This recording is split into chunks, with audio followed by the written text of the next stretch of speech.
추운 겨울밤, 한 여자가 아이 둘을 데리고 거리로 나섰다. 남편은 젊은 여자와 떠났고 집도 돈도 없었다. 과연 그녀는 어떤 선택을 할까요? 영상 시작 전 구독과 좋아요 부탁드립니다. 오른쪽 아래에 구독 버튼 눌러주세요. 바람이 스산하게 불었다. 윤정이는 차가운 손끝을 입김으로 녹이며 창밖을 바라봤다. 이제는 익숙해진 싸늘한 공기. 그러나 30년 전 24살 결혼을 앞둔 그의 겨울은 더없이 따뜻했다. 사랑하는 사람과 함께라면 어떤 고생도 견딜 수 있을 거라고 믿었다. 하지만 결혼이라는 것이, 사랑이라는 것이 그렇게 단순한 게 아니었다. 윤정이는 24살에 강민석과 결혼하며 그의 꿈을 함께 꾸기로 했다. 강민석은 공무원 시험을 준비하는 취준생이었고 정희는 하루 종일 그를 뒷바라지했다. 시험에만 집중할 수 있도록 아침부터 밤까지 삼시세끼를 챙기고 학원비와 교재비를 마련하기 위해 낮에는 식당에서 서빙을 했다. 결혼식도 최대한 검소하게 올렸다. 신혼집은 보증금이 300만 원인 낡은 반지하 원룸이었다. 미안해, 정희야.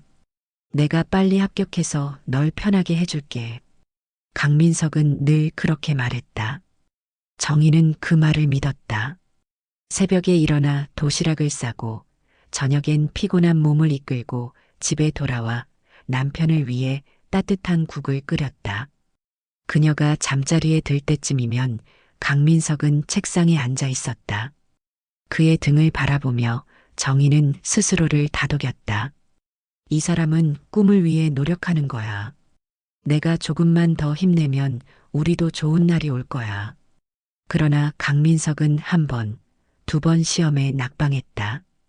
어느새 결혼한 지 3년이 되었고 아이도 생겼다. 하지만 그는 여전히 시험을 준비하고 있었다. 생활비는 정희의 몫이었다. 아이가 태어나고 난 뒤에도 정희는 식당 일을 놓을 수 없었다. 남편은 학원과 독서실을 전전했지만 집안일은 일절 돕지 않았다. 당신은 집에서 애나 보면 되잖아. 내가 공부에 집중하려면 조용해야 해. 그 말이 가슴을 콕콕 찔렀다. 그는 점점 변해가고 있었다. 강민석의 부모님은 늘 우리 며느리가 고생이 많다라고 하면서도 정작 도와줄 생각은 없었다. 오히려 정희에게 모든 집안 행사를 떠넘겼다. 명절이 되면 시댁에 가서 하루 종일 전을 부치고 음식 준비를 도맡았다. 그녀가 부엌에서 허리를 펼 새도 없이 일하고 있을 때 남편은 거실에서 TV를 보고 있었다. 어머님, 저도 좀 쉬면 안 될까요? 너무 힘들어요. 며느리가 그 정도도 못해? 우리 집안에서는 며느리가 손 하나 까딱 안 하고 앉아 있는 거 못 봤어. 한 번은 참다 못해 남편에게 하소연했다. 민석 씨, 나도 힘들어. 당신도 좀 도와주면 안 돼? 시댁에서 며느리가 일하는 게 당연한 거야. 괜히 문제 만들지 말고 그냥 해. 그 순간 정희는 남편이 자신을 하나의 가족이 아닌 그저 일하는 사람으로만 대하고 있음을 깨달았다. 결혼한 지 10년째 34살이 되던 해에 강민석은 결국 공무원 시험에 합격했다. 정희는 기뻤다. 드디어 고생 끝 행복 시작이라고 생각했다. 그러나 그것은 착각이었다. 남편은 안정적인 직업을 갖게 되자 태도가 완전히 달라졌다. 이제 정희의 희생을 당연하게 여겼다. 그녀가 집안일을 하며 두 아이를 돌보는 동안 남편은 회식이다, 동기 모임이다 하며 점점 늦게 들어왔다. 나도 이제 사회생활을 해야 하잖아. 사람들 좀 만나야지. 정희는 묵묵히 참았다. 하지만 남편의 귀가 시간이 새벽으로 넘어가기 시작하면서 그녀의 마음에도 의심이 싹트기 시작했다. 그리고 마침내 그날이 왔다. 어느 날 정희는 우연히 백화점에서 남편과 어떤 젊은 여자가 다정하게 팔짱을 끼고 걸어가는 모습을 보았다. 처음에는 눈을 의심했다. 그러나 남편이 그녀의 허리를 감싸는 모습을 보고 정희는 깨달았다. 이건 우연이 아니었다. 그날 밤 정희는 남편에게 조용히 물었다. 솔직히 말해봐. 다른 여자 있어? 남편은 당황한 듯 하다가 이내 비웃듯 말했다. 정희야, 솔직히 너한텐 더 이상 여자로서의 매력이 없어. 그냥 애들 엄마 같은 느낌이야. 그 순간 그녀는 모든 게 무너지는 기분이었다. 며칠 후 남편은 냉정하게 말했다. 우리 이제 그만하자. 너도 알잖아. 우리 사이 더는 남편과 아내가 아니야. 그렇게 한순간에 버려졌다. 집은 남편 명의였고 정희는 두 아이와 함께 쫓겨났다. 가진 돈이라고는 위자료랍시고 받은 500만 원이 전부였다. 아이들은 6살, 3살이었다. 너무 어렸다. 어디로 가야 할까? 무엇을 해야 할까? 정희는 눈이 내리는 거리 한복판에 서 있었다. 손을 꼭 잡고 있는 두 아이의 체온만이 그녀를 버티게 해주었다. 그날 밤 정희는 아이들을 품에 안고 생각했다. 이제 내 인생은 내 손으로 만들어야 해.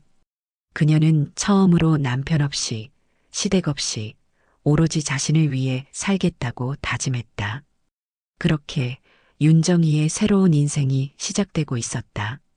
거리는 이미 한겨울이었다. 윤정희는 두 아이의 손을 꼭 잡고 좁은 고시원의 문을 열었다. 한평 남짓한 방 안에는 창문 하나 없이 눅눅한 공기만 가득했다. 차디찬 바닥 위에 앉아도 아이들은 그저 엄마 곁에서 몸을 웅크릴 뿐이었다. 이제 어떻게 해야 하지? 결혼 생활 동안 단 한 번도 자신만을 위한 선택을 해본 적이 없었다. 남편을 위해 살았고 시댁을 위해 헌신했다. 아이들을 위해서라면 무엇이든 참았다. 하지만 이제는 다 혼자였다. 그녀는 무릎을 감싸 안고 작게 흐느꼈다. 이혼하고 나니 세상은 달랐다.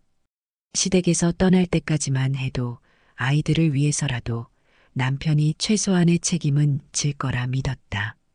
하지만 현실은 차가웠다. 애들 양육비는 나중에 줄게. 나도 요즘 힘들어. 남편은 한 달, 두 달, 세 달을 미루다 연락을 끊어버렸다. 월세를 내야 했다.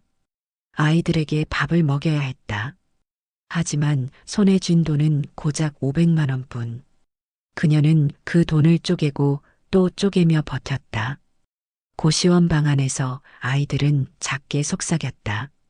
엄마, 우리 집 언제 생겨? 조금만 기다리자. 엄마가 꼭 좋은 집 만들어줄게. 하지만 현실은 녹록지 않았다. 생활비를 벌기 위해 정희는 닥치는 대로 일자리를 구했다. 새벽 4시에 일어나 신문 배달을 했다. 오전 9시부터는 시장에서 채소를 정리하는 아르바이트를 했다. 저녁에는 식당에서 설거지를 했다. 손이 물에 불고 허리는 휘어갔다. 하지만 가장 힘든 건 몸이 아니라 주위의 시선이었다. 이혼한 여자라더라. 남편한테 버림받았대. 그들의 수군거림이 날카로운 바람처럼 그녀의 등을 찔렀다. 그렇게 몇 개월을 버티던 어느 날 정희는 동네 빵집 앞에서 걸음을 멈췄다. 유리창 너머로 보이는 따뜻한 불빛, 각 구워진 빵에서 나는 고소한 냄새. 가게 안에서는 사장님이 반죽을 하고 있었다. 손에 밀가루를 잔뜩 묻힌 채 생기가 넘치는 얼굴이었다. 정희는 그곳에서 또 하나의 알바 자리를 구했다. 설거지라도 시켜주세요. 빵집 일도 배울 수 있으면 더 좋고요. 사장님, 김봉숙은 정희를 빤히 바라보더니 고개를 끄덕였다. 일은 힘들어도 괜찮겠어? 괜찮아요. 뭐든 할 수 있어요. 그렇게 정희는 빵집에서 일하기 시작했다. 처음에는 단순히 돈을 벌기 위해 시작한 일이었다. 하지만 반죽을 치대고 부풀어 오르는 빵을 보며 정희는 조금씩 변해갔다. 새벽마다 따뜻한 빵 냄새가 가게를 가득 채웠다. 그 향기는 그녀에게 새로운 하루가 시작되었음을 알렸다. 빵이란 건 참 신기해. 밀가루와 물이 섞이면 처음엔 아무것도 아닌데 시간이 지나면서 부풀어 오르지. 사람도 그래. 시간을 들이면 새롭게 다시 만들어질 수 있어. 김봉숙 사장님의 말이 가슴을 울렸다. 정희는 그 말을 되새기며 자신을 반죽처럼 다시 빚어나갔다. 이혼 후 처음으로 정희는 아이들과 저녁을 함께 보낼 수 있었다. 예전에는 남편의 눈치를 보며 밥을 먹었지만 이제는 아이들과 함께 웃으며 밥을 먹었다. 엄마, 오늘은 어떤 빵 만들었어? 초코 크루아상이랑 옥수수빵이랑 소시지빵도 만들었어. 우와, 엄마도 빵집 사장님 되는 거야? 정희는 아이들의 말에 가볍게 웃었지만 마음 한쪽이 뜨거워졌다. 정말 그렇게 될 수도 있겠네. 그녀는 처음으로 자신의 미래를 그려봤다. 정희는 빵을 배우면서 점점 더 열정을 느꼈다. 김봉숙 사장님은 그녀의 노력을 보고 반죽을 치대는 법, 발효시키는 법, 구워내는 법을 하나씩 가르쳐 주었다. 너도 가게 하나 차려보는 게 어때? 처음엔 말도 안 된다고 생각했다. 하지만 머릿속 어딘가에서 가능성이 싹트기 시작했다. 정희는 매일 새벽 가장 먼저 출근했다. 그리고 빵 하나하나를 정성껏 만들었다. 마치 무너졌던 자신의 삶을 다시 빚어내듯이. 하루는 장사를 마친 뒤 정희는 가게 앞 벤치에 앉아 조용히 하늘을 바라봤다. 밤하늘에는 별이 총총했다. 난 내 손으로 다시 시작할 거야. 그녀는 그날 처음으로 자신의 힘으로 인생을 바꿀 수 있다는 확신이 들었다. 그렇게 윤정희의 새로운 인생이 본격적으로 시작되고 있었다. 겨울이 지나고 봄이 왔다. 윤정희는 빵집에서 일한 지 3년이 되어가고 있었다. 어느새 반죽을 치대는 손길도 익숙해졌고 빵이 구워지는 온도와 시간도 감으로 알 수 있었다. 빵을 만드는 일이 단순한 노동이 아니라는 걸 깨달았다. 손끝에서 새로운 것이 탄생하는 기쁨, 따뜻한 빵을 건네받고 환하게 웃는 손님들의 모습이 그녀를 살아가게 했다. 그런데도 마음 한구석에는 늘 같은 생각이 맴돌았다. 이제 내 가게를 가질 수 있을까? 김봉숙 사장님은 어느 날 정희에게 조용히 물었다. 너 가게 하나 차려볼 생각 없니? 그 말이 귓가를 때렸을 때 정희는 아무 말도 할 수 없었다. 제가요? 아직 전 사장님한테 배울 것도 많고 돈도 없고요. 돈? 자꾸 돈 생각하면 한 발짝도 못 나가. 내가 진짜 원하는 게 뭔지만 생각해봐. 정희는 깊이 고민했다. 아이들은 점점 자라고 있었다. 안정적인 미래를 위해서라도 그녀만의 기반이 필요했다. 결국 그녀는 결심했다. 그동안 힘들게 모아온 돈, 그리고 김봉숙 사장님이 빌려준 작은 돈을 보태어 작은 점포 하나를 계약했다. 가게라고 하기엔 너무 좁고 낡았지만 정희는 그곳을 반죽처럼 새롭게 빚어나가겠다고 다짐했다. 가게의 이름은 한인만 베이커리. 작지만 따뜻한 공간, 아이부터 어른까지 누구나 편하게 빵을 맛볼 수 있는 곳. 그것이 정희의 목표였다. 가게를 연 지 한 달. 첫 달 매출은 처참했다. 빵이 남아도는 날이 대부분이었고 동네 주민들도 새로운 가게를 쉽게 찾지 않았다. 어느 날 한 손님이 빵을 맛보고 말했다. 이 동네에선 다들 오후빵집 가거든. 여긴 뭐가 특별해? 그 말이 정희의 가슴을 찔렀다. 맞다. 그녀는 빵을 만들 수는 있었지만 장사를 해본 적이 없었다. 맛있으면 손님이 찾아오겠지. 그렇게만 생각했던 자신이 어리석었다. 설상가상으로 동네 유명 빵집이던 달콤한 빵집이 대형 프랜차이즈로 바뀌었다. 가게에서 겨우 30걸음 거리. 사람들은 더 익숙하고 브랜드 인지도가 있는 곳으로 발길을 돌렸다. 아이들 학비도 벌어야 했고 월세도 내야 했는데 손님이 오지 않으니 하루하루가 고통이었다. 그녀는 밤마다 계산기를 두드리며 한숨을 쉬었다. 이렇게 가다간 망할지도 몰라. 어느 날 정희는 빵이 가득 남은 채 가게 문을 닫았다. 의기소침해진 그녀는 가게 안에서 혼자 앉아 생각했다. 정말 내 선택이 틀린 걸까?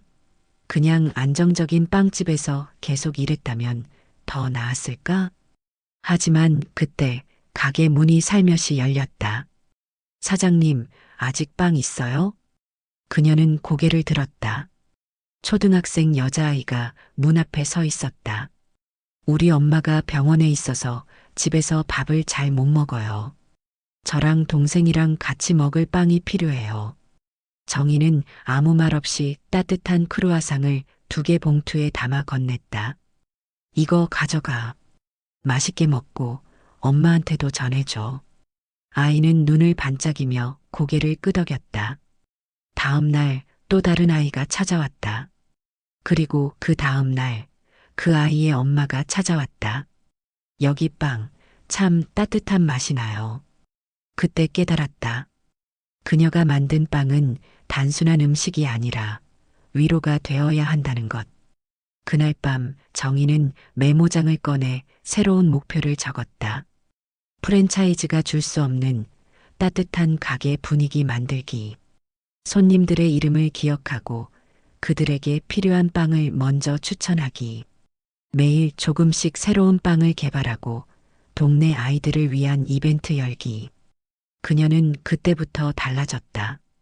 매일 아침 가게를 열 때 손님들에게 밝게 인사했다. 빵을 고르는 이들에게 먼저 다가가 따뜻한 말을 건넸다.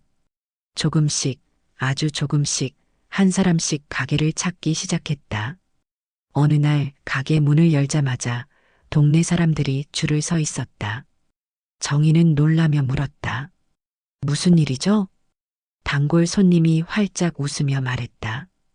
오늘 사장님이 새로 만든 한 입만 옥수수빵 먹으려고요.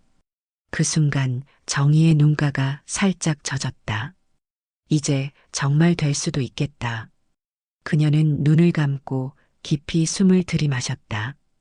그리고 다시 반죽을 시작했다. 윤정희의 가게는 이제 막 성장의 길에 들어섰다.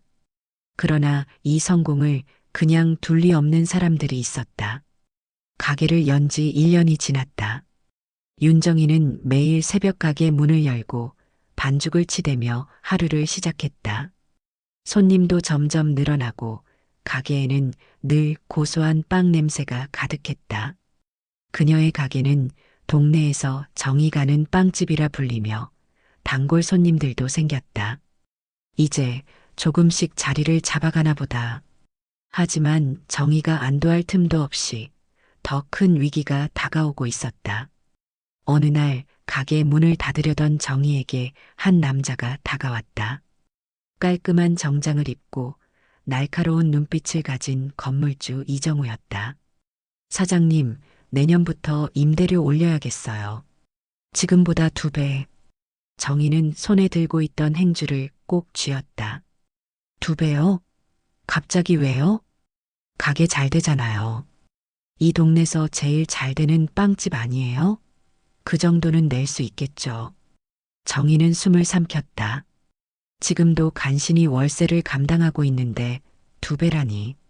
그건 너무해요. 처음 계약할 때도 이 가격으로 계속 간다고 하셨잖아요. 그땐 사장님 가게가 이렇게 잘 될 줄 몰랐지. 장사 잘 되니까 좀 더 내야죠. 이정우는 비웃으며 계약서를 내밀었다. 1달 안에 결정하세요.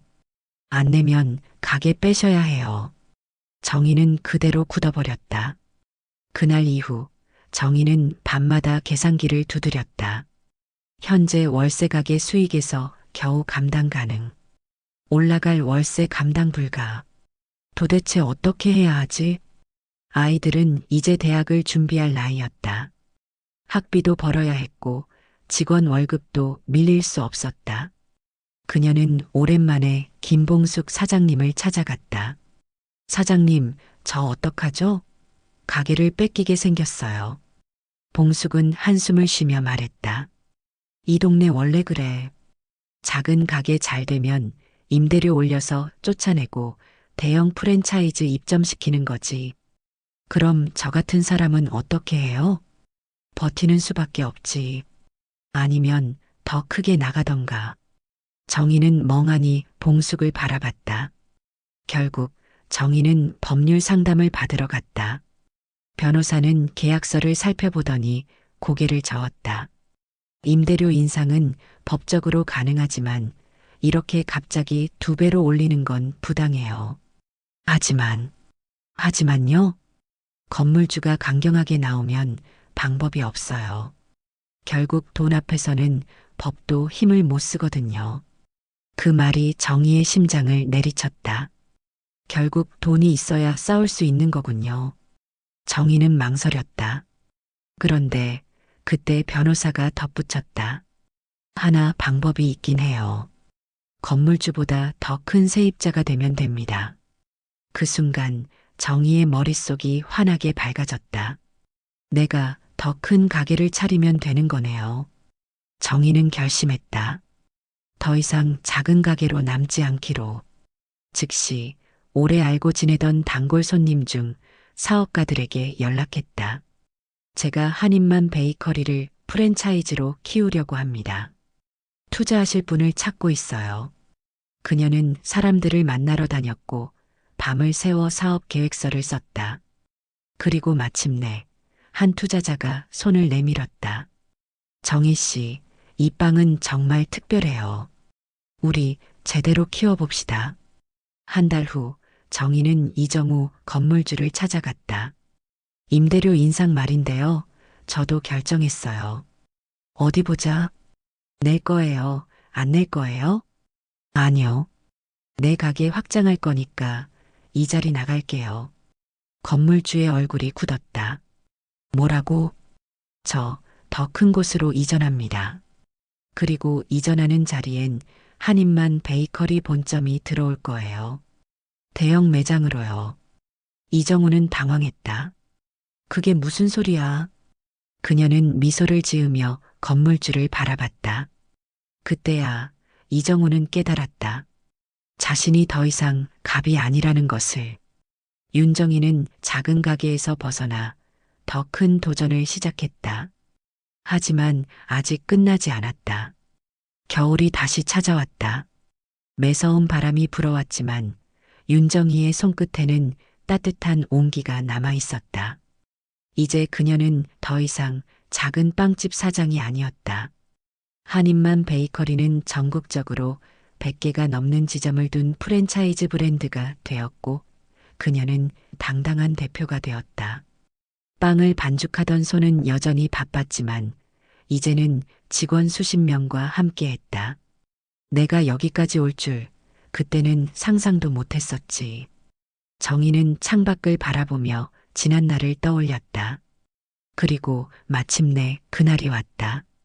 눈이 흩날리던 어느 날 본점 앞에 낯익은 얼굴이 서 있었다. 너덜너덜한 패딩을 입고 고개를 푹 숙인 남자. 강민석이었다. 정희는 가만히 서서 그를 바라보았다. 전성기 때 반짝였던 자신감은 어디에도 없었다. 살이 빠지고 눈가에는 깊은 주름이 패였다. 정희야. 그가 떨리는 목소리로 말을 걸었다. 혹시 나 좀 도와줄 수 있겠니? 정희는 아무 말 없이 그를 바라보았다. 강민석은 몇 년 전 사업에 손을 댔다가 크게 실패했다. 젊은 아내와도 이혼했고 투자했던 돈을 모두 날린 뒤 쪼그라든 채 살아가고 있었다. 사실 여기까지 오면서 계속 고민했어. 내가 날 만나줄까? 아예 외면할까? 그는 한숨을 쉬며 덧붙였다. 너무 늦었지만 미안해. 미안하다는 말. 이제 와서? 정희는 차분히 말했다. 민석 씨, 나한테 왜 왔어요? 나 일할 곳이 없어. 내 빵집에서라도 일할 수 있을까 해서. 그 말에 정희는 피식 웃음이 나왔다. 이제 나한테 의지하고 싶어요? 정말 미안해. 그땐 내가 철이 없었어. 하지만 우리 한때 가족이었잖아. 그녀는 천천히 숨을 들이마셨다. 그리고 한때 사랑했던 그 남자를 마지막으로 바라보았다. 맞아. 우리 한때 가족이었지. 정희는 고요한 눈빛으로 강민석을 바라봤다. 그런데 이제 아니야. 강민석의 얼굴이 굳었다. 넌 내 인생에서 사라진 지 오래야. 난 나만의 방식으로 다시 태어났고, 지금 내 곁에는 나를 소중히 여기는 사람들이 있어. 그녀는 잠시 생각했다. 도와달라고 했지? 난 그렇게까지 냉정한 사람은 아니야. 강민석의 얼굴이 밝아지려는 순간 정희는 마지막 말을 덧붙였다. 하지만 우리 가게에선 일 못해. 넌 이제 나랑 아무 관계도 아니니까. 그녀는 미소 지으며 문을 닫았다. 강민석은 한참을 그 자리에 서 있었다. 하지만 정희는 뒤돌아보지 않았다. 그날 밤 정희는 가게에서 따뜻한 크루아상을 한 입 베어 물었다. 이 맛은 그녀가 수십 년 동안 갈고 닦아 만든 삶의 결과였다. 나는 이제야 내 인생을 살고 있어. 그녀는 창밖을 바라보았다. 하얀 눈이 조용히 내려앉고 있었다. 과거는 눈처럼 사라졌고 그녀는 더 밝은 내일을 향해 걸어가고 있었다.